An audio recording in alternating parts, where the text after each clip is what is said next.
how to check-ins in United Airlines Online. Hello everybody and welcome to our channel. Today you're going to learn how you can check in unitedairlines.com or united.com. So please watch till the end to properly understand the tutorial. All what I did was to type into my web browser United Airlines, and there, as you can see, there is a direct link into the check-in option. But by now I'm going to open the main web page of united.com.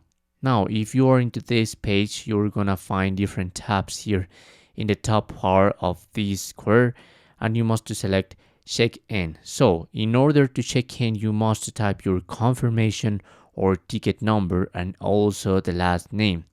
Remember that the confirmation number typically is alphanumeric, meaning it contains both numbers and letters, and it's around 6 characters long.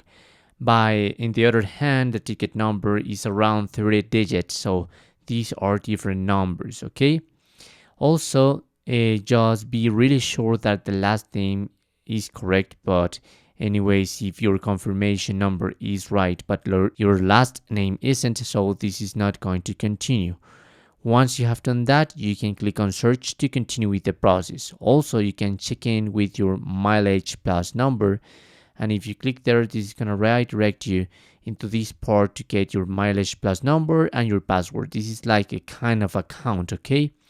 I'm not going to be able to continue with the process because right now I don't have any flight here in united.com, but you just have to continue with the process in order to confirm you're going abroad into that plane. And that's how you can do it. That's how you can make the check-in process in United Airlines Online. Thanks for watching.